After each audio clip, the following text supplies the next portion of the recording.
Hello and welcome back to the channel. Just wanted to do a quick video about how Manchester United are going to line up against Wolves.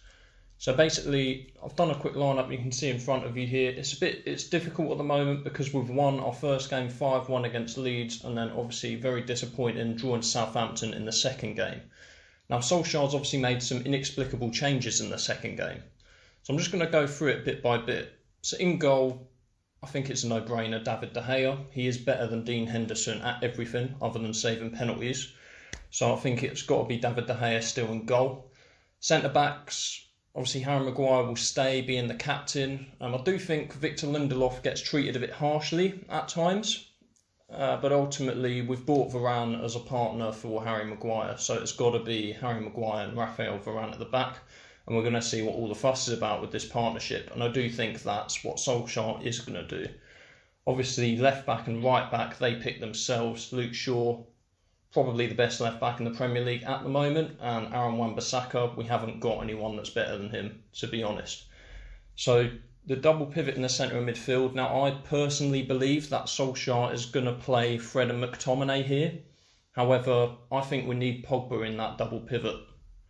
Because I know he's been doing well from the left and he's got 5 assists in 2 games, so it kind of seems almost a bit weird putting him back in the central midfield position, but I just think we need someone that can play passes forward and that has a good range of passing, and neither of Fred or McTominay have that, and Matic doesn't really have that either. Well, Matic does have that, but he's so one-footed and quite slow, so it doesn't matter anymore. So you've got Pogba in there, and a lot of people would sort of say we'll play McTominay and Pogba. The problem is McTominay and Pogba, we've seen many times that partnership doesn't work. I think we need a new central defensive midfielder to play alongside Paul Pogba. But ultimately, for now, Fred's the best option that we've got. He's mobile, he can get around.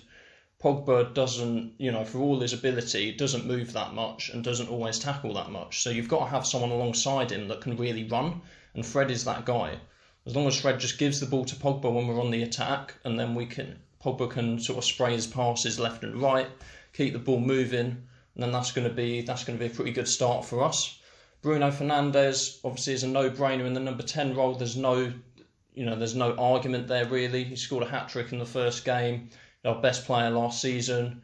You can't have anyone other than Bruno at the moment. Now on the right, I think we need to give Jadon Sancho his first game in a Man United shirt, or at least first Premier League start. It's not his first game, he came on. So Jadon Sancho on the right, I think that will give us some added creativity, and I think in the last game we were lacking that. Dan James on the left, and I think that will give us a pretty good sort of front three really. And I'm not sure what Solskjaer's going to do. I think that he's going to be quite tempted to play Greenwood on the right, bench Sancho again, and then play Edinson Cavani, because obviously Cavani is coming back from injury. And I understand sort of the motivation to play Cavani, because he's more of a proven goal scorer than Greenwood is. But at the end of the day, Greenwood's the future, and he played brilliantly against Leeds, playing up front on his own. And then we played Anthony Martial up there on his own. When Anthony Martial's not been in form for over a year now. Like, I love him, he's one of my favourite players, but his form recently has been terrible. So I think Greenwood could be the future of Man United, and I think he needs to start up front. We need to give him a run of a few games up front and just have Cavani come off the bench. Do you know what I mean?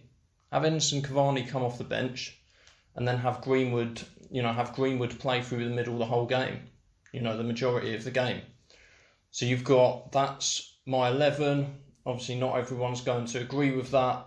There's many sort of different opinions as to what exactly we should do at the moment, but I think this is the strongest 11 we can put out, with the absence of obviously Marcus Rashford at the moment, because he's just come back from surgery. But as I say, guys, as always, let me know what you think in the comment section, and please like the video and subscribe to the channel. Thank you.